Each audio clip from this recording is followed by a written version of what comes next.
Okay, folks, Andrew Bolt Bros here. Well, I'm going to do a video on some information that the Bolt Bros actually missed on Tuesday. We actually made some transactions on the practice squad. Should have done a video on you guys. I apologize profusely, but we're going to clear up that information right now. And we're going to talk about some trade picks we could get before November 5th because it's juicy information everyone wants to know. I'm going to give you the general updated information on the hottest names that the Chargers might go after. And I'm going to give you my opinion on whether we should go get them or not. So, as always, Bolt Bros. Okay, folks, as always, like and subscribe if you enjoy the content. I'm Andrew Bolt Bros. And again, November 5th is election day. Please go out there and vote. It is our right as American citizens. Please go out there and vote and make your voice heard. So, we do have Justin Herbert wheeling and dealing, folks. We all know he came off one of his best games of the NFL season, and he's looking good. Now, I will say this. Everyone's going to make the argument we need more weapons. I agree with that. So I'm going to talk more about that. I'm going to talk more about how the offense has changed a little bit and the defense on our practice squad. And we had an offensive signing this week. Now, I will say this also. There are the trade targets could happen. I think they're really going to happen depending on how these teams perform this week. So I'll go more into that a little bit. But I also didn't want to highlight people that James spoke of earlier this week. So I want to give you a couple of different names to chew on and get your opinions on. So first one, we signed Sam Mustipher to the Chargers active roster, which I thought was pretty interesting. Again, he was signed as an undrafted free agent in 2019. He started 44 or 55 career games for the Bears, Ravens, and now the Chargers. Now, I will say this. He came in, I believe, was it week 3 or week 4? When Joe Alt was out and Rashawn Slater. And he played right guard, if I'm not mistaken. So, again, he's listed as a center. So, is he going to take Bradley Bozeman's position? Not sure. Hasn't really said a whole lot.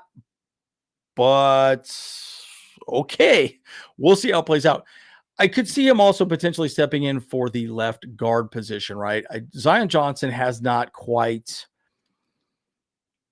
fit the bill, especially in pass protection. He's been very bad. And so I'm curious if they make that move with him or potentially just replace Bradley Bozeman. So we'll see.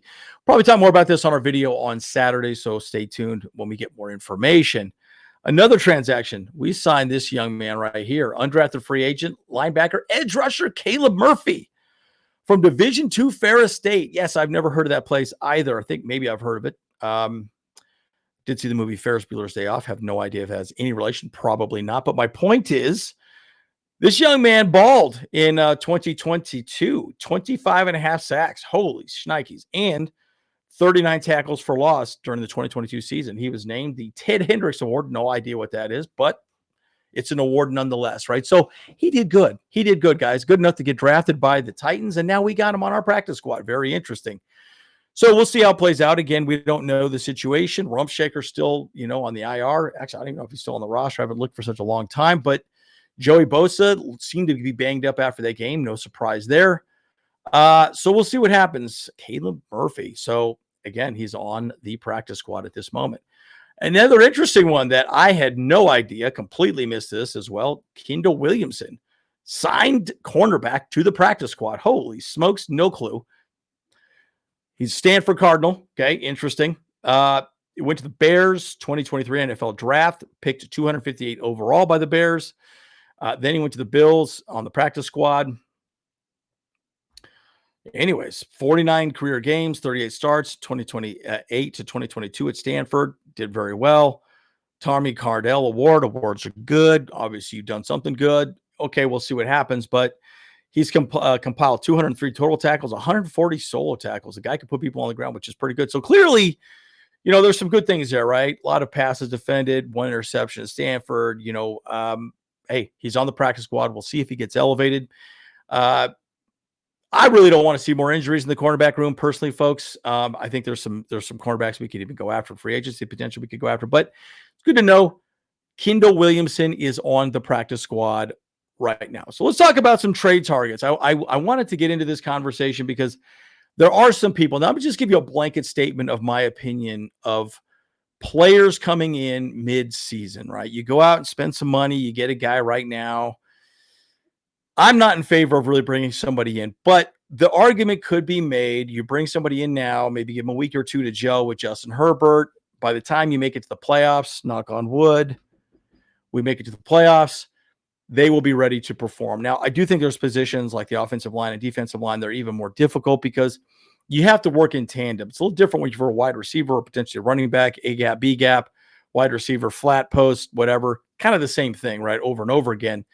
So I think there's some positions that are a little easier to pick up and jump into better than others, but we shall see. So I'm going to go through a list of a few people, and I'm going to avoid people that James spoke to this week.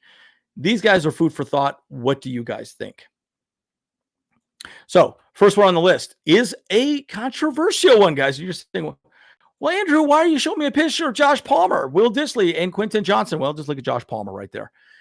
The rumor is, folks, that we are going to be dealing away Josh Palmer. And again, this is from NFL Insider Tony Pauline, which I thought was a little strange. I don't know if I really fully subscribe to this thinking here, but it is interesting. This is what he says. The Chargers looking to replace Josh Palmer, who is not in the team's long-term plans despite 2.5 solid seasons. There's a chance the Chargers attempt to trade Palmer in the final year of his deal. So the argument could be made, trade him now, maybe get a 6th-round pick, who knows, and get something for him, or maybe sweeten the deal and go get somebody else, right? So that could be another option, right? So we could potentially trade him to somebody else, maybe player for player, who knows? And this would kind of break my heart. I actually like Palmer. I think Palmer's a very good wide receiver. I think he's very underrated, but I do think that I would like to see him stay with the Chargers, but we'll see what happens moving forward. Either way, this is the rumor that he could potentially be moved. Well, Andrew, you say, who could we could potentially go get with Palmer? Maybe use him as trade bait. Well, the one person that a lot of people have been talking about recently is T. Higgins. Now, T. Higgins, hell, we talked about him even before the season, right? That, he's not happy with the Bengals, clearly not happy with the Bengals now. They suck. They're not doing great. We are going to play the Bengals. But bottom line, there's a conversation to be made that, we're 4-3. The Bengals are nowhere near, most likely won't make the playoffs.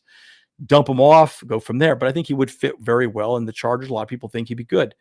Now, again, I think he's 32 years old now. Yeah, 32-year-old wide receiver. He's not a long-term fix, folks. Let's just make that very clear. Like, he's not going to be our number one wide receiver for a long time. He's a Band-Aid, a 1 year, kind of fix it deal, prove it deal, whatever you want to call it. Again, there's probably some dollars that would need to be associated with this, right? I don't know where he really stands. I am not a huge proponent of bringing T. Higgins in, but he would bring in some flashiness, some extra chutzpah. Anyways, we'll see how it plays out. But the rumor also is that he might go to the Chiefs. Oh, dear God, please no. Right?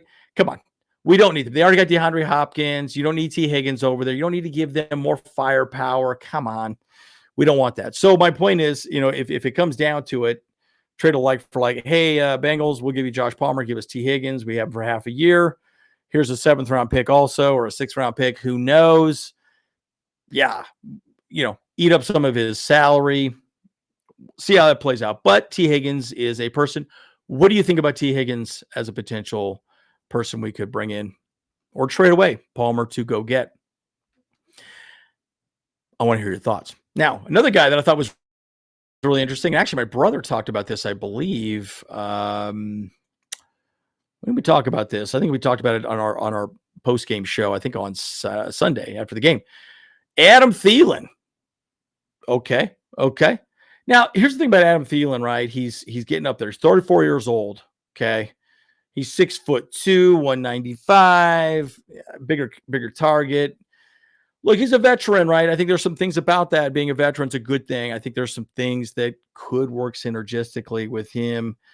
Thielen finished the last season the NFL's highest catch rate amongst wide receivers, which is amazing, guys. So, again, you start talking about a guy to replace Keenan Allen.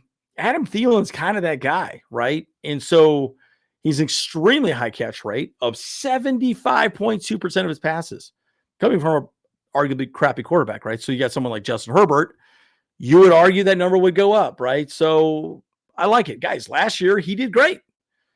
Adam Thielen, 2023, 103 receptions for over 1,000 yards, 4 touchdowns. Ain't nothing to shake a stick at, guys. So we'll see. 34 years old. Again, I like him a little better than T. Higgins to some degree for different reasons, but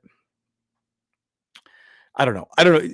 Again, I do struggle to have some of these guys come in mid-season. Are they really going to affect this team now or give us something a little bit deeper down in potentially the playoffs? What do you think about Adam Thielen as a potential opportunity for us to go get? Now, the other guy that I think is interesting, and a lot of people have talked about him, is our boy Christian Kirk here. You know, a lot of people talk about him, and again, they already traded away Deontay Johnson, Christian Kirk. You know, we'll see what happens. Obviously, the Jaguars are an absolute disaster. Who knows what even happens with that team? I mean, shocking year, which I'm just beyond surprised. I think the Jaguars now are 2-5. Here's the thing, guys. He's got a massive contract next year. $27.2 million cap hit. Woo! That's a lot of cheddar. And I don't know that he's worth it, man. I mean, bottom line, like, go get Mike Williams instead, right? I mean, I think you can get Mike Williams for pretty cheap. Hell, we're already paying Mike Williams $10 million. I believe that's what we're paying him over the cap. Good God. But my point is, you know, I think a lot of people do think that, you know, Schefter in particular thinks the Chargers might go after him. Now, again, you say, Jags, you eat half that contract or most of that contract. We'll see what happens. But a lot of people do still think he could be a very good wide receiver. What do you think? I'm curious what your thoughts are.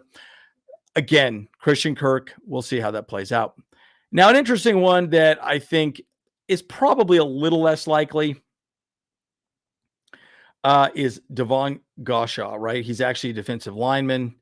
And I think, you know, could be a good addition to this defensive line. Now, you can make the argument, Andrew, I don't think we need another defensive lineman. I would agree with you.